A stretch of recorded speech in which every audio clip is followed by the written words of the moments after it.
বক্তব্য আমি শেষ করলাম। খোদা হাফেজ, জয় বাংলা, সালাম আলাইকুম। আসলে তেমন কোনো কার্যকর ভূমিকা রাখে নাই। প্রশাসনকে আমি সুস্পষ্টভাবে বলি দেই, আপনাদের মনে হয় অতীতের কথা ভুলে গিয়েছেন।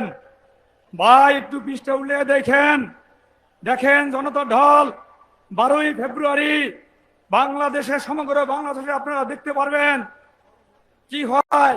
তবে আপনারা এখনো একটু কেমন জানি গড়িমসি করতেছেন। আগামীকাল থেকে সাবধান হয়ে যান। আপনারা ইতিমধ্যে বুঝতে পারছেন 177 জন ঋণগ্রস্ত, 42 জন ঋণ খেলাপি, এরা কিন্তু সংসদে যাইতে পারবে না, সুস্পষ্ট ভাবে বলে দিছি। তারপর বাকি আসন থাকে কয়টা, ওই আসনের মধ্যে যারা এমপি মিনিস্টার হবে তারাই কিন্তু রাষ্ট্রীয় সরকার গঠন করবে।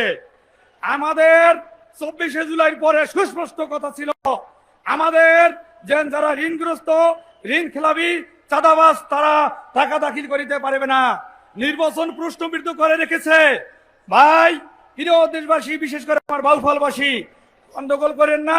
আমরা ভাই ভাই কাঁধে কাঁধ মিলিয়ে চলবো এবং আপনারা অতি উৎসাহিত হইয়া কাউকে কেউ আক্রমণ করিয়েন না। আমাদের দলকেও আমরা বলি, সামনে খেলা আছে ইনশাআল্লাহ, আপনারা দেখতে পারবেন। এই আমি সংক্ষিপ্ত বক্তব্য আমি শেষ করলাম। খোদা হাফেজ, জয় বাংলা, সালাম আলাইকুম।